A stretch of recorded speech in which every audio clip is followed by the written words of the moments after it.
is a visionary leader, TEDx organizer, and community builder. Dedicated to fostering deep connections and personal transformation, as the founder of Art of You Retreats, she curates immersive experiences designed to help individuals reconnect with their authentic selves, embrace their unique gifts, and cultivate meaningful connections. With a passion for creating spaces that inspire growth, self-discovery, and empowerment, Kara's work blends mindfulness, creativity, and leadership to guide others on a journey of self-realization. Whether through her retreats, speaking engagements, or TEDx initiatives, Kara is committed to helping people unlock their full potential and life with greater purpose. Kara, welcome to the show. Thank you for having me, Tara. You're welcome. Well, here's how we know each other for everybody's benefit who's listening, because they're saying, Kara, Tara, I can't keep up now. You are a TEDx organizer, and I am on your TEDx team as a speaker, coach, and curator. And we met on LinkedIn, like so many podcast guests that have come before, which is so much fun. But we hit it off instantly.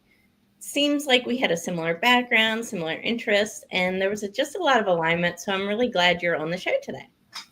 Thank you so much for having me. We are so excited to have you on the TEDx Sugar Creek Women team. It's just been such a blessing to work together. Absolutely. Well, before we started today, we were talking about confidence, what it means to show up. We're working with a lot of really powerful women right now on our TEDx team that are speakers. And, one thing I noticed is that so many of them have really powerful stories, missions, and messages. But, a key ingredient to showing up as the best version of yourself, especially when you're on stage as a speaker, is confidence. Mm-hmm. Right? It's confidence. And, you and I talked about the GRASS method: gratitude, responsibility, action, sight, purpose. I'm sure that resonates with you. But I would love to hear just your take, briefly, as an entrepreneur, as a TEDx speaker, organizer. What are some of the things that you've noticed in entrepreneurship in general, even, where confidence can just take you to that next level of success? Yeah, so I love that we're talking about this because I grew up, and for most of my life, I would say the first, 30 years of my life, I did not feel that I had a ton of confidence. I always looked at confidence as this thing like, when is that going to show up in my life? Is it just going to arrive at some point where now I feel confident and I can go and do all the things that I want to do? And it really wasn't until I figured out that you have to start before you're ready, and really kind of adopted that as a principle that I took into my work. And that, you have all you need within you to begin, and that the confidence actually is a choice and it comes from action. It's not a feeling, it's actually an action for me. So I continue to grow in my own confidence, with each step of my career, but it has really come from taking action. And it's also come from surrounding myself with people that are where I want to be. I really believe strongly in having a community around you, and that the people that you surround yourself with are the people that you become like. And so if you want to be a TEDx speaker, surround yourself with people that are out there getting on stages. Yes, I love that. And it's so powerful. I know one of the things that you talk about is that community building aspect, right? So I would love to talk about that, because you also mentioned something really powerful: starting before you're ready. Mm-hmm. If you don't have a community and you start before you're ready, what it can do is sometimes it can lead you to a lot of more heartache, sometimes disappointment, right? So the community is a huge aspect, I feel like, of just success in general. And I love the way you mentioned as well that, it's about surrounding people that are doing either what you aspired to do, or that are on the path in that same trajectory, that are equally as ambitious and hungry for the success that you're looking for.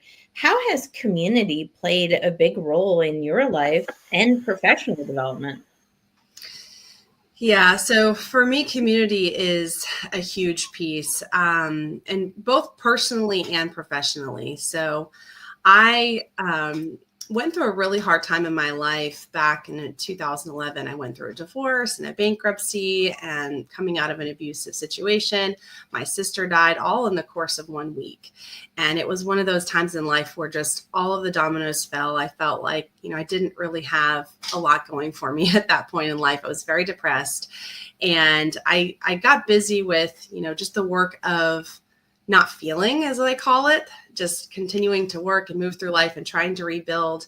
But it wasn't until I found community again, which was, a couple of years later, and I found that through a yoga studio in Charlotte where I live, I realized how much had been missing.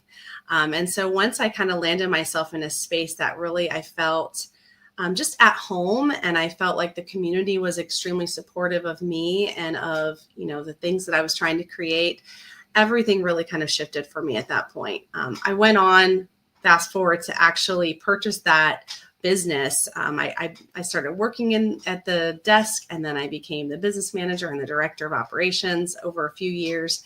And eventually the owner was leaving and sold that yoga studio to me. And so that was sort of how I started to kind of get into community leadership from that place. And it was that point that I really found kind of what I feel is my mission. It's to create spaces where people can come as they are and leave as more of who they are, and really support them in an inclusive environment. I think that's really important. But yes, starting there was kind of how my community, I would say, is now turned into a mission and a passion and a career, has sort of taken off from that point. I love that.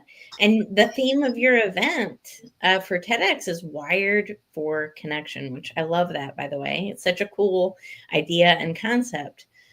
And it's so inspiring that you brought this to the world, that this is an event that is centered around women.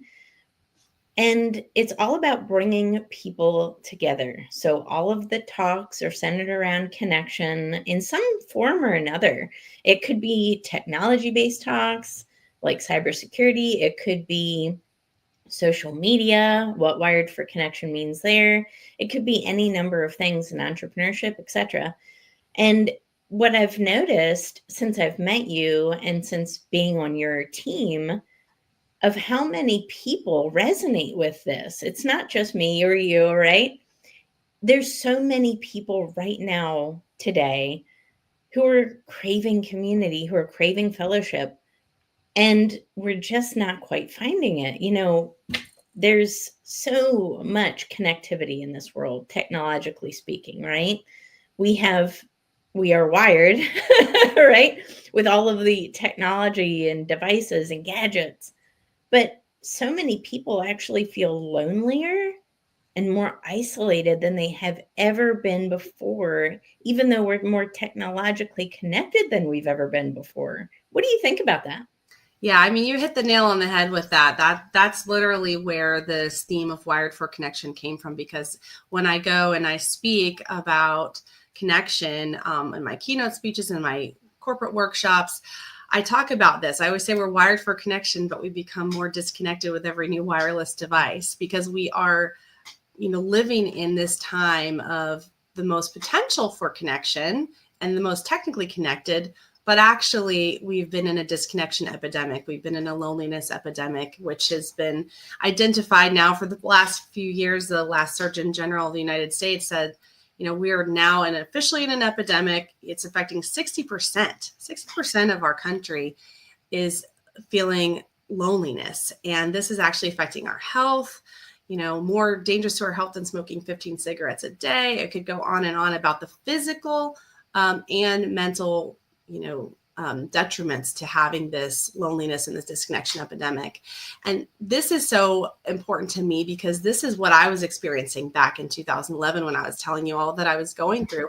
I was in my own disconnection epidemic back then. And so finding community saved me, truly saved my life. I was having suicidal ideations and things back then mentally that were just really, really dark. And I had no confidence in life whatsoever. And so when I found that community, that's really when things changed for me personally and gave me the drive to create similar experiences for other people, realizing how much people really need community. And so with Wired for Connection, talk about start before you're ready. I Yeah. was actually planning on Wired for Connection being a talk, not an entire event. But what ended up happening was I was applying through TEDx and ended up getting approved to be an organizer before the talk came through. And so I said, what better way to have this conversation than to start an entire conversation with a whole event. And so now instead of me just giving this one talk, we're doing 14 different talks on connection and actually doing a lot of community partner events, creating this, conversation in our city and beyond around how do we cultivate a culture of connection. A culture of connection. I love that. It's so easy, isn't it, to look at other people like competition, to compare. And again, that's one of the things that I've noticed about social media is it leads to such increase rate of comparison. And anytime we're comparing ourselves to somebody else who could be way farther along on their journey than we are, we're actually diminishing our own self-worth. And if you do that over time, it can lose we can lose confidence, right? It can lead to a lack of confidence. So I think that's really important that, we are wired for connection, but that's real connection. Mm-hmm. It's not a superficial level. It's nothing that can necessarily happen on a device alone. We need to find our tribe, don't we? We really do. And I like to talk with people about 3 different areas of connection. One is connection to ourselves. So it's very hard to do that connection to our inner wisdom, our inner voice, our intuition, our inner compass, as I like to call it. When we start getting into social media and listening to just the media and comparing ourselves to people online, what starts to happen is we start to listen to all of those external voices more than our own. And so then we start to not even trust ourselves. And so I think that there's a huge piece of confidence that really comes from building self-trust. And so having, taking the time to actually say, how do I feel? What is my next best step? And let's not think about necessarily all of these other voices telling me who to be and how to be and what my brand should look like and, what next course that I need to sell or to buy. I think that there comes a lot of from connection of just creating silence and actually taking a moment. And that's kind of where the mindfulness piece comes in for me that I learned, again, through the community that I was telling you about, is how to get quiet and sitting with ourselves in silence is a really hard thing to do.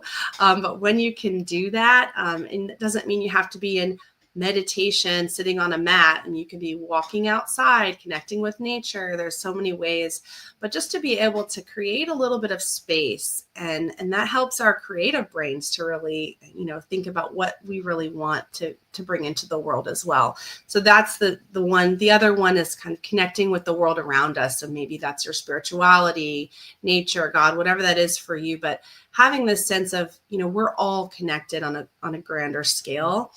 And then again, connecting in community, that really community level where you're going in person with people. And there's a lot that we can do online, which is great to be able to have some virtual communities. But I always say too, like, if there's a mascot for the time that we're living in, it's the black Zoom screen. Because sometimes we try to connect online, but it doesn't always work as well as we want it to. So creating opportunities for that real in-person connection in your community is super important. Love that. I love those 3 simple steps. So, if somebody is listening to this right now and they're saying, that's great. I love this. I feel lonely. I feel disconnected. How do I get started? What advice would you give that person to find their tribe and find a community that aligns with them? Yeah. I've heard people equate this to like working out, that like there actually is effort that you have to put in. So if Yeah. you think about, mental health, social health, and physical health, there's kind of these three elements of our health and well-being. You wouldn't expect to get health benefits from your physical health without, eating the right kind of food, getting exercise, getting sunshine, all those things, but they require effort to put in. And then same thing with our mental health. If we want to, let's say go on a therapy journey, there's effort that we have to put in there. Well, it's the same with our social health.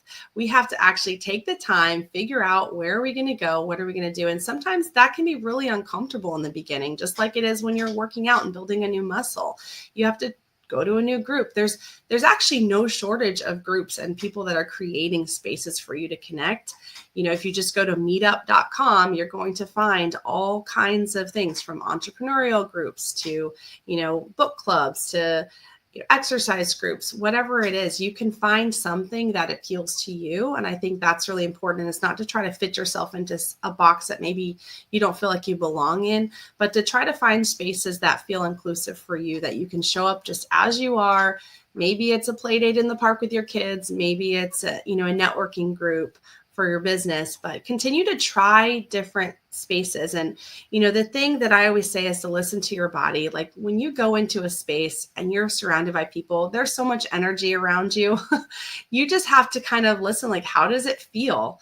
And if you walk into a space, and like I did back in 2011, or actually it was 2014, but I walked in and I remember a very visceral feeling of feeling like an exhale in my body. Like, my body, everything in me said to stay. I was uncomfortable. I didn't know anyone. I didn't know if I was like in the right space. And there was parts of me that wanted to run through the door, but I really took the moment to like listen and be like, how do I actually feel here? And I realized I feel good. And so I stayed, even though I was unsure and I wasn't confident in, this new place. And so I think it's important to just keep trying different things, but know that there is going to be some discomfort there, especially if you are introverted or you're not used to going out in the community because you've been kind of in your home life, through the pandemic and beyond. To just know that you got to try it. You got to find a friend to go with. That's always helpful too, if you're not sure. But think about also, what are your goals? Are you wanting to connect for business reasons? Are you wanting to connect for personal reasons? And, know that sometimes those can overlap and be, really helpful too. I love that. Cara, a lot of people that are listening to this right now, a lot of members of our audience are these high performers, right? They're executive leaders, they're high-level entrepreneurs. They're at the top.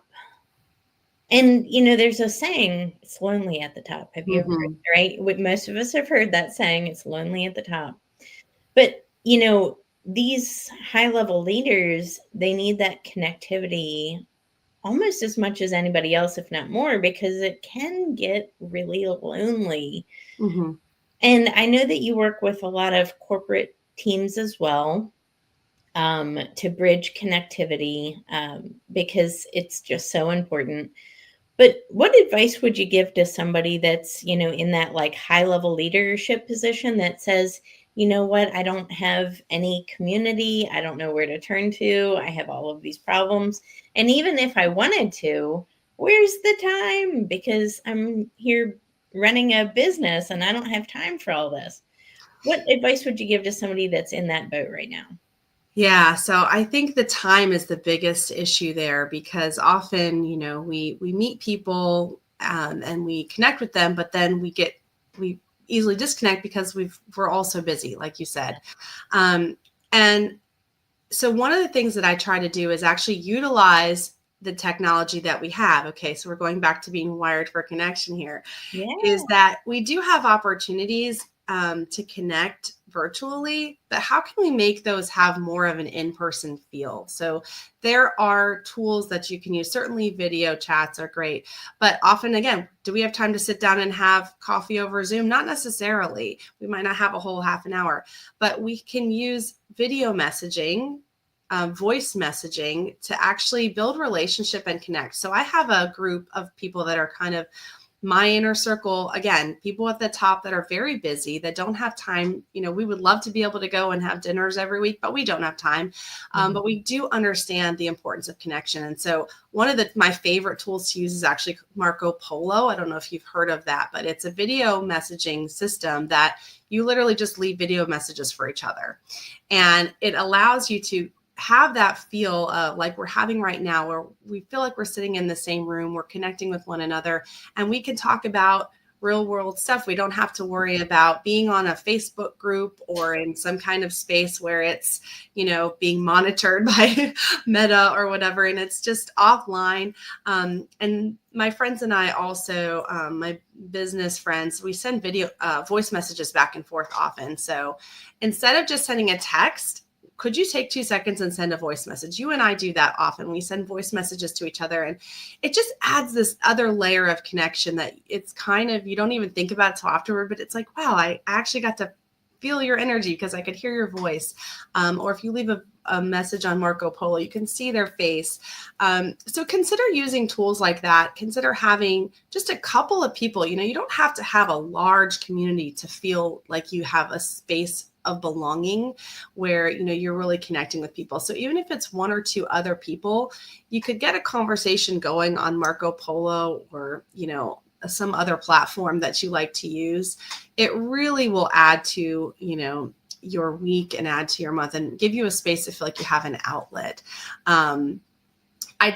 We started this actually back in the pandemic. So it was like 4 years ago because we couldn't meet in person. That's how it actually started.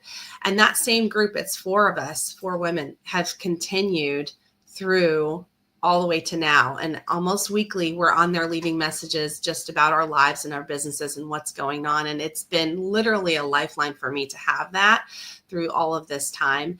And so I've actually taken that same model and created that for teens and for women's circles, and so that people have a space that can be actually facilitated. But you can do it on your own. Just reach out. If nothing else, we tend to be on social media hitting like and commenting, but have you sent a direct message? Can you just get on there and send a direct message and start a conversation? I try to start my social media time in my direct messaging versus in, just the feed, because that allows me to reach out and just make a direct connection. I love It helps. that. Yeah. That's so smart, so powerful. And, my first networking event was in 2022. Literally, nobody believes that, but it's true. I had never gone to a networking event, and it was online, and I didn't know anybody. But I realized something powerful at that meeting. The power of connection and how your life can change with one event, because mine did. And then that led to another and another and another. And then I just started finding networking groups. And then all of a sudden, you become a kind of super global connector for people all over the world. There's not a day that goes by I'm not connecting somebody with somebody else. It could be Sweden and Africa, Italy and Japan. It doesn't matter. I will connect you, right? And Yeah. it's funny because I literally feel like I just got started on this like connecting journey, this networking journey. So I'm excited to see, where this can go. But the power of connection is real. And I encourage everybody right now to think of, one person. If I'm going to give a call to action for the end of this episode, I'm going to say, reach out to one person today, close the gap with one relationship that you have. Maybe there's a little distance there. Maybe things ended not so great, or you just haven't talked to somebody in a while that you care about. Reach out to one person, connect with them, or it could be somebody brand new that you connect with. Find a commonality, a shared interest, and reach out to them with love and compassion. And you will be surprised if you do this every single day, which I do. I always make networking the number one priority of my business every single day. I don't go a day without it. And it really does reap the benefits. Trust me, it's a snowball effect. I would love to hear any final last words of wisdom that you would have for anybody that's listening to this right now that wants to, connect, or that wants to be a TEDx speaker and they're listening to this and saying, that's a goal of mine. what are some wisdom that you could impart with us, Cara? So for the networking, yes, I agree with you. Reach out to one person a day. That's a great place to start. And I will reiterate, maybe reach out with a voice message or a video message. You'd be surprised how quickly you can build relationships that way. And then as far as TEDx speakers, I'm going to go back to what we were talking about before, which is start before you're ready. Again, I have found myself now as an organizer and kind of starting this movement in my city. If you had told me that I was going to do that a couple of years ago, I would not have believed you. But I started before I was ready, just kind of researching what it really takes to get on a TEDx stage. First of all, coming up with what my idea might be. And I'm not saying that you're going to become an organizer from it, but just know that it's not as complicated as it may feel. And that if you're listening to this podcast right now, I can tell you that you already have something in you that you're wanting to bring out into the world, because you are in the space of, creating that for yourself by listening in. And so just start before you're ready. Reach out to me, reach out to Tara. We can tell you how to get an application sent in. It's really not complicated. And just know that the confidence will come after you take the action. Yes, I love that. If you don't start before you're ready, you'll never start. That is a fact. I heard a really good quote that put it all into perspective last week or the week before. I wish I could remember who said it, but he was high up in a huge, huge company like Microsoft, something like that. And he said that if you're not embarrassed by your first product launch, you launched too late. Ooh, that's good. I look back at stuff that I did, my first podcast recording, my first everything, and I'm a little embarrassed. You know what? It's a great thing, because if I would have waited until I was ready, no lives would have been impacted. None of them. This podcast, prime example, started before I was ready. I had no experience producing podcasts, right? But you start, and then all of a sudden, now we're at 103 episodes, I think is what this is, or 102. So you just start, and then when you lead with action, the confidence comes, it follows. Success is also a byproduct of that. Everybody is always interested in how to become successful without taking action. It does not equate. You have to have both parts of that equation in order for it to be complete. You truly do. So, Cara, I'm sure everybody is going to want to know how to connect with you. What are the best places to get a hold of you? So for speaking inquiries, you can visit caratruitt.com. And for TEDx, you can find us over at tedxsugarcreekwomen.com. I love that. So proud to be part of your team. Cara, thank you so much for being an amazing guest today. And thank you for everyone who tuned into this episode of Grasp Confidence Podcast. Guys, don't forget to subscribe, share, like, and leave a review. We are growing in a lot of countries, and it's because of your support. So let's keep it coming. We will see you on the next episode. Take care.